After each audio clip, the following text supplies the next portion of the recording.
ఆ ఇంటికి అంత వెళుతూ రావాలి భగవంతుడిని, భగవంతుడిని ధ్యానిస్తూ ఆయన నామస్మరణను హరిస్తూ జ్యోతులు వెలిగిస్తారు. ఇంట్లోని వెలిగించి తీసుకొచ్చి తెల్లవారులు కూడా సేవ చేస్తాం. ఆ జ్యోతి పందిరి దాటి బయటికి వెళ్ళకూడదు. పచ్చన తోరణం కడతారు. ఇక్కడ పచ్చన తోరణము, ఇక్కడ నిత్య కళ్యాణము, కళ్యాణము కథ చేస్తున్నాము. కాబట్టి కాగడాల మాత్రం పందిరి దాటి బయటికి ఎవరు పట్టుకెళ్ళకూడదు. ఇంకో విషయం ఆలోచిస్తుంది. 2 కోళ్ళు వెయ్యాలి, ఒక్కరే పట్టుకు రావాలి.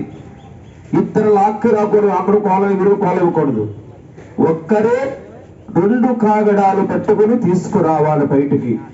అదుగో ఇక్కడ భగవంతుడు ఉన్నాడు అని గంగదారి పట్టిస్తాం. గంగదారి పట్టిస్తాం. మీరు ఎప్పుడు చూడలేదు. మా గల్ల గ్రామంలో బనాలు తీసి గంగదారి పట్టే వాళ్ళు ఉన్నారు.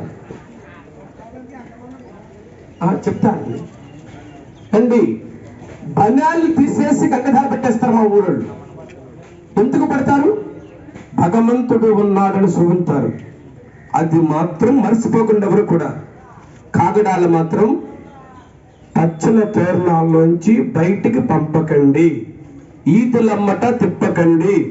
ఎందుకంటే ఆ ఇంట్లో వాళ్ళందరూ శుభ్రంగానే ఉంటారు. ఆయా స్నానాలు చేసి నీట్గా ఉంటారు శుభ్రంగా. ఆ ఇంటి పక్కన ఏదో ఆటంకం వస్తుంది. వాళ్ళకి మైలుగాళ్ళతో వాళ్ళు ఉంటారు. ఈ మైలుగాళ్ళలోకి వెళ్ళిపోతామని కాగడాలు పట్టుకుని వెళ్ళకూడదు. తప్పున్నర కూడా. కాగడాలు మాత్రం వీధిగా ఉంటే తిరగకూడదు. అది వేరండి. వృక్షగ్రహాలు ఉంటాయి. వృక్షగ్రహాలని ఊరేగుంటారు. అది బ్రాహ్మలు దానికి మంత్రం చెప్తారు.